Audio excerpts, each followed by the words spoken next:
Hello students, हम class 9 का chapter 4 कर रहे हैं जिसका नाम है linear equation in two variables.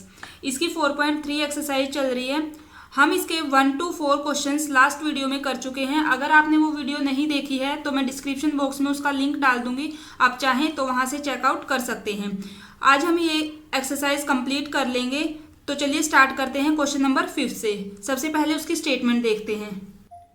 5th question है, from the choices given below choose the equation whose graph are given in figure 4.6 and 4.7। हमारे पास ये दो ग्राफ गिवन हैं, एक ये और एक ये, ठीक है।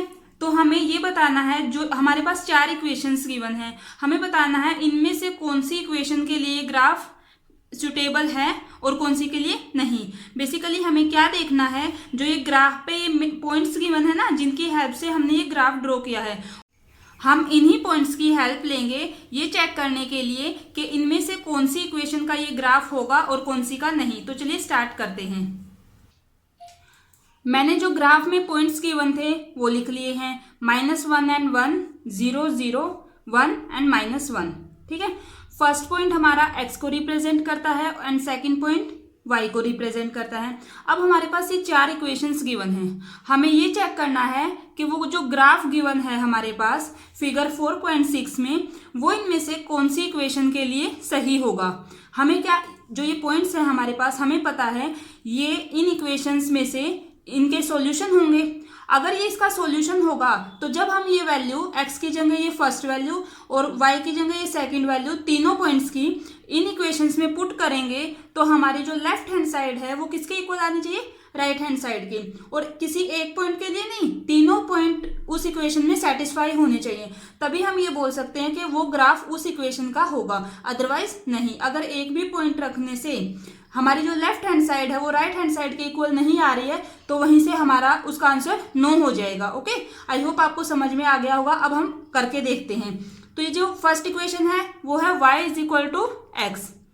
सबसे पहले फर्स्ट पॉइंट लेते हैं, x की जगह रखेंगे -1, y की जगह 1।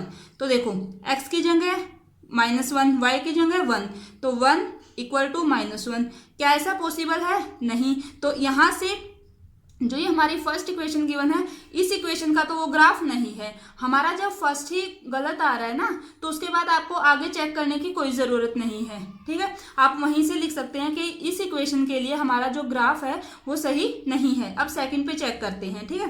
तो सेकंड में देखो, पहले ये पॉइंट रखेंगे, x की जगह -1, y की जगह 1। जब आप चेक कर सकते हैं एट -1 and 1, इस पॉइंट पे हमने x की जगह -1 रखा, y की जगह +1, तो ये तो 0 आ रहा है, ये तो सही है। लेफ्ट हैंड साइड हमारी राइट हैंड के इक्वल आ रही है ना, 0 = 0। सेकंड देखते हैं, अब 0 0 पे देखते हैं, एट 0 0 मीन्स x भी 0 एंड y भी 0। तो इसी इक्वेशन में हम पुट करके देखेंगे, 0 + 0 = 0, ये भी सही आ रही है। लेफ्ट हैंड, हमारी जो लेफ्ट हैंड साइड है वो राइट हैंड साइड के इक्वल है। अब थर्ड पे चेक करते हैं, एट 1 and -1, मतलब x की जगह 1, y की जगह -1, यहाँ 1 - 1 = 0, तो ये भी सही है हमारा। तो इस इक्वेशन में हमारे जो तीनों पॉइंट्स गिवन थे, तीनों इस इक्वेशन को सेटिस्फाई कर रहे हैं। तो इसका मतलब क्या होता है, फिगर 4.6 में जो ग्राफ गिवन है वो किसका ग्राफ है, इक्वेशन x + y = 0 का। अब सेकंड पे चेक करते हैं, थर्ड पार्ट में चेक करते हैं यही पॉइंट्स, x की जगह -1 एंड y की जगह 1, तो y की जगह 1 = 2 × -1। तो क्या ऐसा है, 1 = -2 नॉट इक्वल टू, तो हम बोल सकते हैं जो हमारी graph of figure 4.6 is not for equation y = 2x, इसके लिए नहीं है वो। अब लास्ट जो हमारा पार्ट, फोर्थ पार्ट में गिवन है, इसमें भी चेक करके देखेंगे। फर्स्ट पॉइंट इज -1 and 1, तो हम जब एट, ये आप सब में लिख सकते हैं, at -1 and 1, similarly first part में भी, ठीक है, एट -1 and 1, इसको चेक करेंगे, x की जगह -1 एंड y की जगह 1, तो 2 + 3 × y की जगह 1 = 7 × -1। ये देखिए, ये 2 plus 3 into 1 3 is equal to minus का 7, इधर आ रहा है 5, उधर आ है माइनस का 7, तो ये भी नॉट इक्वल टू है। तो जो हमारी फर्स्ट, थर्ड और फोर्थ तीनों जो इक्वेशंस गिवन थी उनके लिए हमारा ग्राफ 4.6 वाला नहीं होगा, और जो हमारा सेकंड इक्वेशन थी x plus y is equal to 0, उसके लिए वो ग्राफ सही है जो फिगर 4.6 में गिवन है। ऐसे ही एक फिगर और गिवन है हमारे पास, फिगर 4.7, उसके लिए चेक करते हैं। फिगर 4.7 में जो ग्राफ गिवन है उसमें पॉइंट्स हैं -1 3 0 2 एंड 2 0, ठीक है। ये हमारी 4 इक्वेशंस गिवन है। सिमिलरली फर्स्ट क्वेश्चन में जैसे हमने इसी के फर्स्ट पार्ट में सोल्व किया है वही स्टेप्स यहाँ फॉलो करते हैं। तो पहले ये पॉइंट इस पे फर्स्ट पार्ट में चेक करते हैं जो इक्वेशन गिवन है। एट -1 3, तो y की जगह 3, x की जगह -1, ओके। तो 3 इज इक्वल टू x की जगह -1 प्लस का 2, 3 इज इक्वल टू माइनस का 1 प्लस का 2, 1 आ गया, तो नॉट इक्वल टू, तो हम लिखेंगे graph of figure 4.7 is not a graph of equation y is equal to x plus 2, इसके लिए वो नहीं है। सेकेंड इक्वेशन में चेक करते हैं। एट -1 3, x पुट करेंगे -1, y पुट करेंगे 3, तो y की जगह 3 is equal to -1 -2, 3 is equal to minus minus plus, लेकिन साइन माइनस का, तो 3 क्या इक्वल होता है -3 के, 3 इज नॉट इक्वल टू -3, तो इसके लिए भी वो ग्राफ नहीं होगा। थर्ड इक्वेशन में चेक करेंगे। एट हम पॉइंट क्या है हमारा -1 एंड 3, तो y की जगह 3 इज इक्वल टू एक्स, पहले से एक माइनस था, एक -1 यहाँ रखेंगे, ठीक है, प्लस का 2, 3 is equal to minus into minus plus, plus का 1 प्लस का 2, तो ये आ गया 3 इज इक्वल टू 3, तो left hand side is equal to right hand side. अब चेक करेंगे सेकंड पॉइंट को। एट 0 2, 0 और 2 पे, तो x की जगह 0, y की जगह 2, तो ये 2 इज इक्वल टू -0, माइनस पहले से था, x की जगह मैंने 0 रखा और प्लस का 2, ये तो 0 है, तो ये आ गया 2 इज इक्वल टू 2। यहाँ भी left hand side right hand side के इक्वल आ रही है। अब एक जो लास्ट पॉइंट गिवन है उस पर भी चेक करेंगे, 2 और 0। अब हमें y की जगह तो 0 लेना है और x की जगह 2 लेना है, तो ये हो गया 0 इज इक्वल टू x की जगह मुझे क्या लेना है 2, तो पहले माइनस था 2 प्लस 2, 2 एक प्लस का है एक माइनस का, तो ये क्या आ गया 0। इसमें भी लेफ्ट हैंड साइड इक्वल है राइट हैंड के, तो हमारे जो तीनों पॉइंट्स हैं इस इक्वेशन को सेटिस्फाई कर रहे हैं। तो इसका मतलब ये हुआ जो फिगर 4.7 में ग्राफ गिवन है वो किस इक्वेशन के लिए है, हमारी y is equal to -x plus 2। अब हम फोर्थ पार्ट में चेक करते हैं। एट -1 3, इस पे देखते हैं क्या आएगा।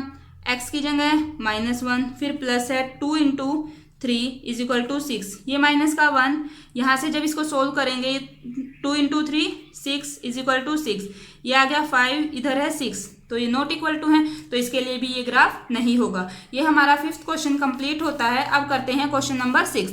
सबसे पहले उसकी स्टेटमेंट देखेंगे। If the work done by a body on application of a constant force is directly proportional to the distance travelled by the body. हमारे पास कोई एक बॉडी है, उस पर हम कांस्टेंट फोर्स अप्लाई कर रहे हैं, तो जो वर्क डन होगा वो डायरेक्टली प्रोपोर्शनल होगा उस बॉडी के द्वारा तय की गई दूरी के, ठीक है, जितनी उसने डिस्टेंस ट्रेवल की है उसी के डायरेक्टली प्रोपोर्शनल हमने वर्क डन को लेना है। Express this in the form of an equation in 2 variables and draw the graph of the same by taking the constant force as 5 unit. जो यहाँ बोला गया है उसी को हमने एक्सप्रेस करना है कि एक इक्वेशन की फॉर्म में, जो कि होगी 2 वेरिएबल्स की फॉर्म में, ठीक है। फिर उसका हमने एक ग्राफ ड्रा करना है जिसमें हमने कांस्टेंट फोर्स को 5 यूनिट लेना है। Also read from the graph the work done when the distance travelled by the body is 2 unit and 0 unit. और ग्राफ की हेल्प से हमने ये देखना है कि बॉडी के द्वारा कितना काम किया गया है जब उसने 2 यूनिट डिस्टेंस ट्रेवल की है और सेकंड पार्ट में जब उसने 0 यूनिट डिस्टेंस ट्रेवल की है। तो चलिए स्टार्ट करते हैं। देखिए क्वेश्चन में गिवन है जो वर्क डन है वो डायरेक्टली प्रोपोर्शनल है, ये डायरेक्टली प्रोपोर्शनल का साइन होता है, वो है डिस्टेंस ट्रेवल्ड की। यानी बॉडी के द्वारा जितनी दूरी तय की गई है उसके डायरेक्टली प्रोपोर्शनल है हमारा वर्क डन। ओके, एंड एक और गिवन है जो कांस्टेंट फोर्स है ना, वो आपको 5 यूनिट लेना है। ठीक है, हम मान लेते हैं लेट वर्क डन, जितना टोटल काम हुआ है वो हमने ले लिया y, और जितनी डिस्टेंस ट्रेवल की गई है बॉडी के द्वारा वो x ले लेते हैं, distance travelled is equal to x। Okay, अब एक फॉर्मूला होता है वर्क डन का, that is work done equal to force, जो हमारा कांस्टेंट फोर्स होता है, फोर्स इनटू में डिस्टेंस ट्रेवल्ड। ठीक है, ये फॉर्मूला आपको ध्यान रखना है। इसी के हिसाब से आप फिर क्या करेंगे, इसी की हेल्प से हम हमारी जो इक्वेशन है वो लिख सकते हैं। वर्क डन कितना है हमारा y है, फोर्स हमें 5 यूनिट लेना है, इनटू में डिस्टेंस ट्रेवल, डिस्टेंस कितनी है x। तो देखिए इस फॉर्मूले के हेल्प से हमारी जो है लीनियर इक्वेशन इन 2 वेरिएबल्स हमने लिख ली है, यही हमारी इक्वेशन है। अब हमें इसका एक ग्राफ ड्रॉ करना है। ठीक है, ग्राफ के लिए हमें कल हमने जैसे किया था कल की वीडियो में, उसके लिए हमें 2 सॉल्यूशंस चाहिए, मिनिमम 2 सॉल्यूशंस। तो वो निकालने के लिए हम वैल्यू पुट करते हैं। मान लेते हैं सबसे पहले put x is equal to 1 ले लो एक बार, तो y कितना आ रहा है, y is equal to 5 into 1, तो कितना आ गया 5। एक बार 0 रख लो, put x is equal to 0, तो y भी कितना आ जाएगा, देखो 0। इसके लिए हम टेबल बनाते हैं, फिर ये x हो गया, एक ये y हो गया। हमारे पास क्या आया, जब मैंने x को 1 रखा तो मेरे पास y की वैल्यू आ रही है 5। ठीक है, जब हमने x को 0 रखा तो y की वैल्यू आ रही है, वो भी 0 आ रही है। लेकिन इस क्वेश्चन में देखो आपके पास ये 2 पॉइंट्स भी गिवन थे, है ना। जब डिस्टेंस ट्रेवल की जाती है बॉडी के द्वारा 2 यूनिट तब हमें वर्क डन बताना है, और जब डिस्टेंस ट्रेवल की जाती है 0 यूनिट तब हमें वर्क डन बताना है। तो हम क्यों ना इन्हीं पॉइंट्स की हेल्प ले लें, ताकि हमारे दोनों का काम सोल्व हो जाएंगे ना। एक तो हम इन क्वेश्चंस का जवाब दे पाएंगे और एक ग्राफ ड्रॉ कर पाएंगे। देखो ये जो हमारी 2 यूनिट और 0 यूनिट है, ये क्या है, डिस्टेंस ट्रेवल्ड, और डिस्टेंस को हमने क्या माना हुआ है, डिस्टेंस हमने क्या मानी है x।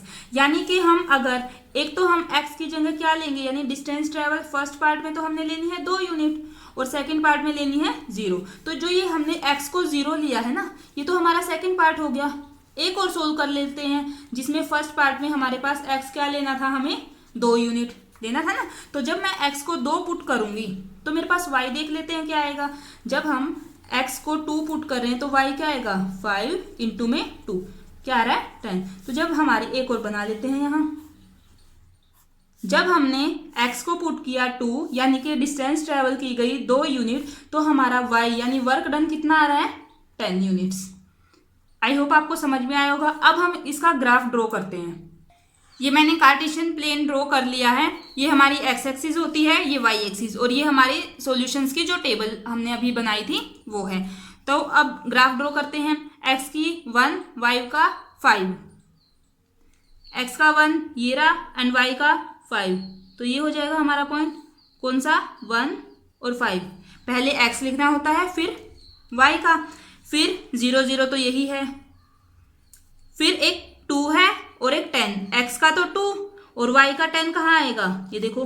हमें क्या करना होता है, इधर से सीधा ऐसे जाएंगे और उधर से सीधा देखेंगे, तो ये हो गया हमारा कौन सा पॉइंट है, ये 2 और 10।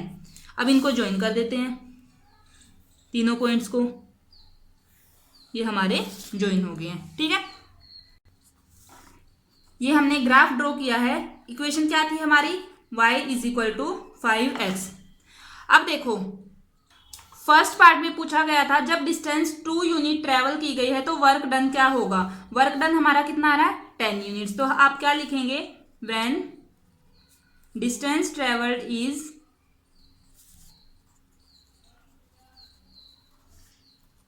2 units then work done equal to 10 units.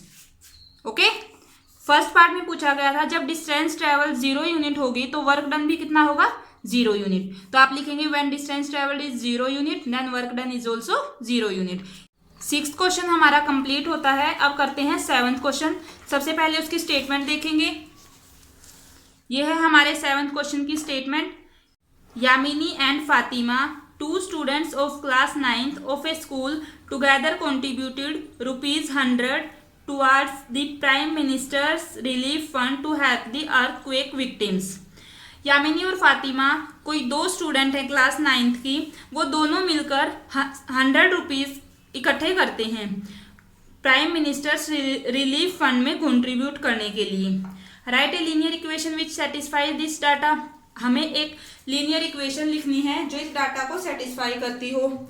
You may take their contribution as ₹X and Y। ठीक है, हमें एक के जैसे यामिनी के कॉन्ट्रीब्यूशन को ₹X ले लेंगे और फातिमा के कॉन्ट्रीब्यूशन को ₹Y ले लेंगे। Draw the graph of the same, और इसका ग्राफ भी बनाना है। तो चलिए स्टार्ट करते हैं।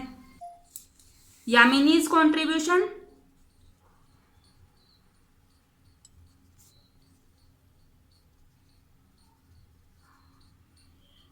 इज ₹X, और ऐसे ही जो फातिमा का कंट्रीब्यूशन है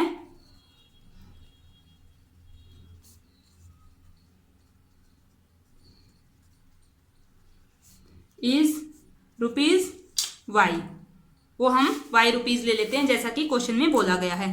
अब देखिए दोनों का जो टोटल कंट्रीब्यूशन है वो कितना है, 100 रुपीज है ना। तो अकॉर्डिंग टू क्वेश्चन हमारे पास इक्वेशन क्या हो जाएगी, X यानी कि जो यामिनी ने पैसे दिए प्लस Y जो फातिमा ने दिए, दोनों का टोटल करके कितना है, 100 रुपीज़ है। ये हमारी लीनियर इक्वेशन इन 2 वेरिएबल्स आ गई है। अब इसी की हेल्प से हमें ग्राफ ड्रॉ करना है।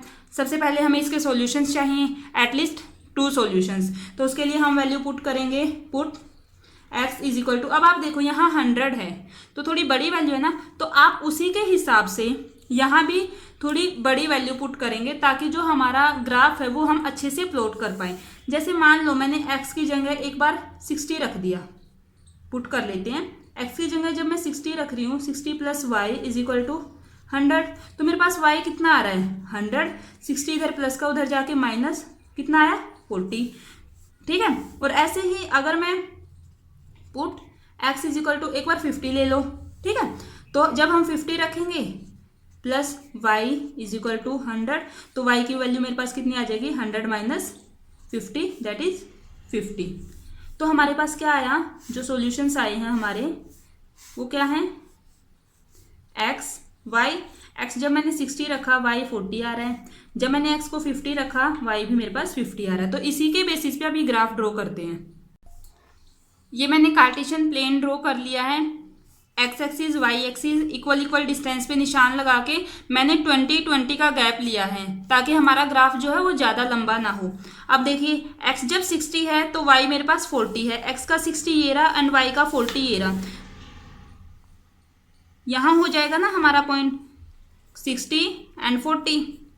सेकेंड इज 50-50, 50 कहाँ होगा, इन दोनों के बीच में, और इसका 50 इन दोनों के बीच में। इनको देखो, ये यहाँ से एंड ये यहाँ से, ये हो गया मेरे पास 50-50। दोनों पॉइंट्स को हमने ज्वाइन कर दिया और ये हमारी लाइन आ गई x + y is equal to 100 की। ठीक है, ये हमारा 7th क्वेश्चन कंप्लीट होता है। अब करते हैं क्वेश्चन नंबर 8। 8th क्वेश्चन की स्टेटमेंट है, in countries like USA and Canada temperature is measured in Fahrenheit whereas in countries like India it is measured in Celsius। Question में गिवन है USA and Canada जैसी countries में जो temperature है वो Fahrenheit में मेजर किया जाता है और इंडिया हमारी कंट्री में टेम्परेचर सेल्सियस में मेजर किया जाता है। Here is a linear equation that converts Fahrenheit to Celsius. यहाँ हमारे पास एक इक्वेशन गिवन है जो फ़ारेनहाइट को सेल्सियस में कन्वर्ट करने के लिए यूज़ की जाती है। तो इसके बेसिस पे हमें ये डिफरेंट 5 पार्ट्स गिवन है, इनके आंसर्स देने हैं। First is draw the graph of the linear equation above using Celsius for x axis and Fahrenheit for y axis. जो ये इक्वेशन गिवन है इसका यूज़ करके हमने ग्राफ ड्रॉ करना है। इस इक्वेशन में हमने जो हमारा सेल्सियस गिवन है ये इसको तो लेना है x एक्सिस पर और जो फ़ारेनहाइट है उसको लेना है y एक्सिस पर। ठीक है, तो पहले फर्स्ट पार्ट करते हैं।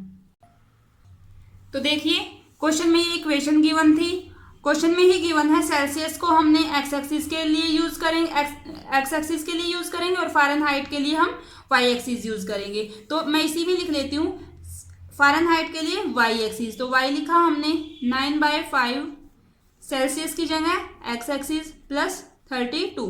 तो इसके बेसिस पे हमने ग्राफ ड्रॉ करना है। ग्राफ के लिए हमें इसके सॉल्यूशन चाहिए, कम से कम 2 सॉल्यूशन। उसके लिए हम पुट कर लेते हैं, पुट सबसे पहले x की जगह 0 पुट कर लेते हैं। तो देखते हैं y क्या आएगा, y = 9/5 इंटू 0 प्लस का 32। ये तो 0 ही हो गया, हमारे पास क्या आ गया 32। एक और वैल्यू पुट कर लेते हैं, पुट x = कुछ भी रख लो आप यहाँ, x = 5 रख के देख लेते हैं। y = 9/5 x की जगह 5 प्लस का 32। अब आप सोचेंगे मैंने 5 ही क्यों रखा, 1 क्यों नहीं रखा, 2 क्यों नहीं रखा। ये देखो यहाँ डिनोमिनेटर में 5 था तो मैंने यहाँ 5 रखा, तो 5 से 5 कैंसिल होके हमारी जो कैलकुलेशन है वो इजी हो जाएगी, हमारा कोई भी नंबर फ्रैक्शन में नहीं आएगा, है ना। आप इसीलिए यहाँ डिनोमिनेटर के हिसाब से 5 या 5 के मल्टीपल रख के इसको सोल्व कर सकते हैं, इसीलिए हमने यहाँ 5 लिया है। 5 से 5 कैंसिल, 9 यहाँ बच गया, 9 प्लस 32 दैट इज 41। तो हम जब इसके सॉल्यूशन लिखेंगे तो हमारे पास क्या आए हैं, x और y। x को जब मैंने 0 पुट किया तो y आया 32, जब हमने x को 5 पुट किया तो y आया मेरे पास 41। अब हम इसका ग्राफ ड्रॉ करते हैं।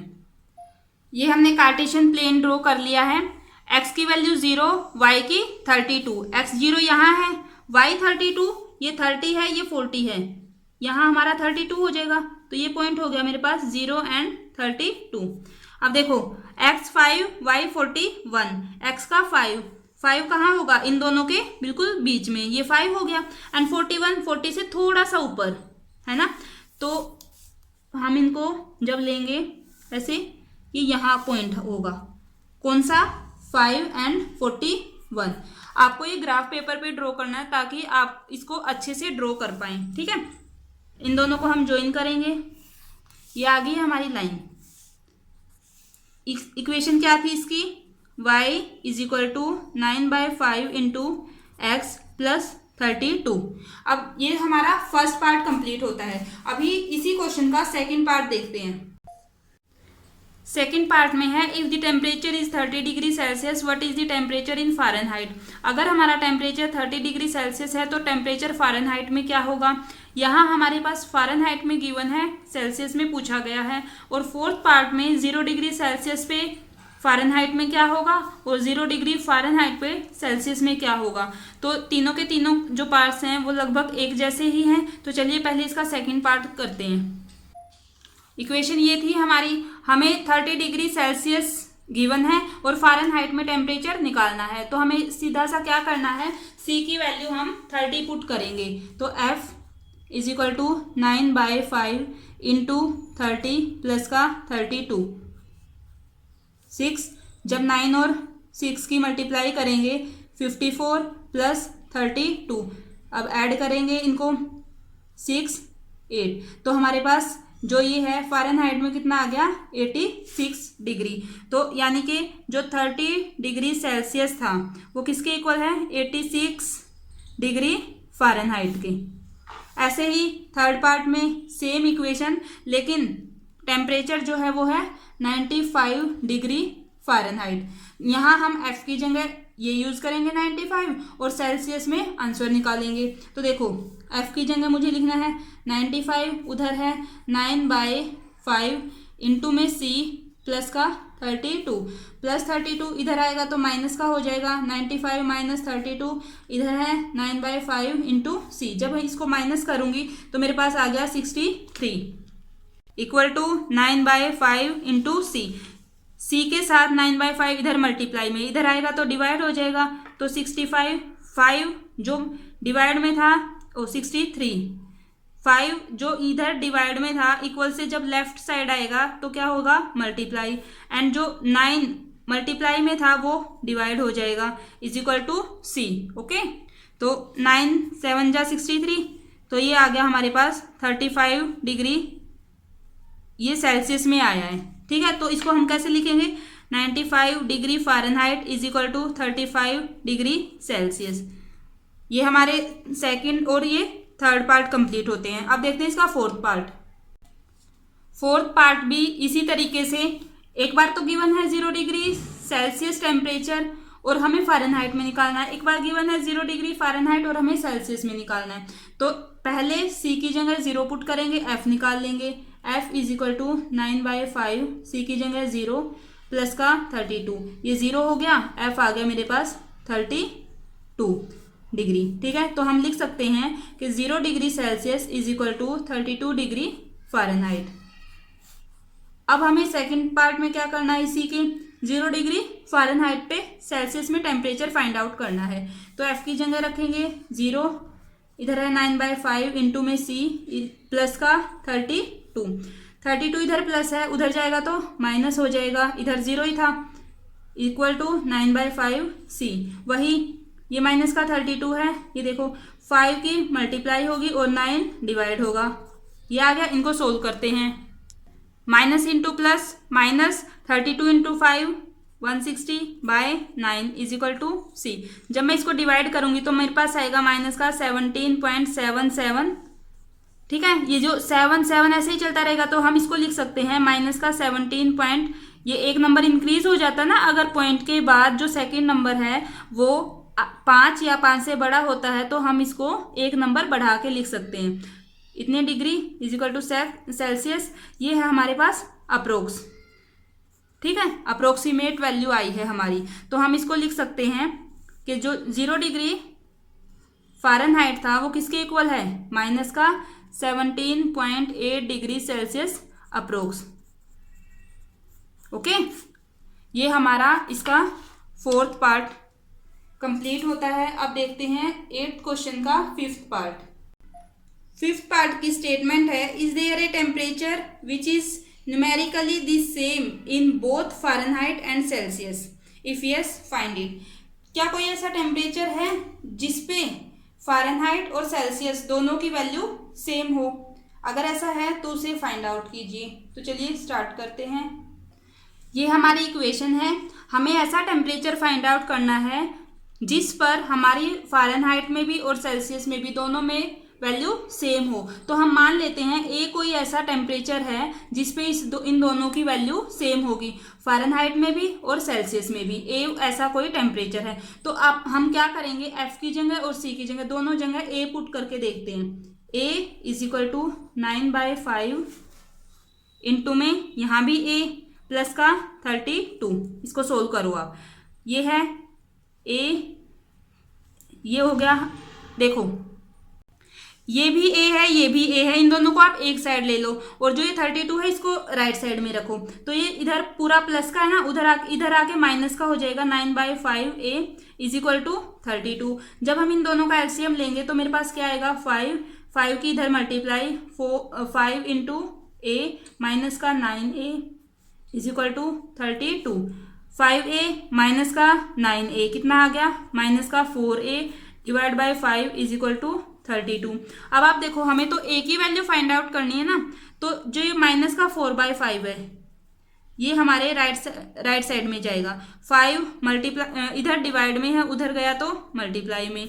जो माइनस का 4 है वो a के साथ तो मल्टीप्लाई में है, इधर जाएगा तो वो डिवाइड में हो जाएगा। ठीक है, इसको कैंसिल करेंगे तो a की वैल्यू कितनी आ गई, माइनस था 8 इंटू 5 40।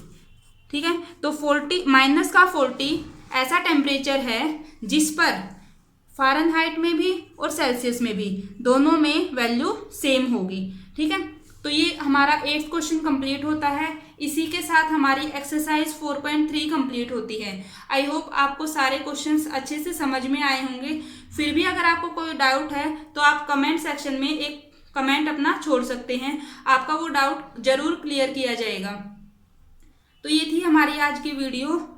अगर आपको मेरी वीडियोस अच्छी लग रही हैं, आपके लिए हेल्पफुल हैं, तो प्लीज़ वीडियो को एक लाइक देना, चैनल को सब्सक्राइब करना और अपने फ्रेंड्स के साथ शेयर करना। Thank you.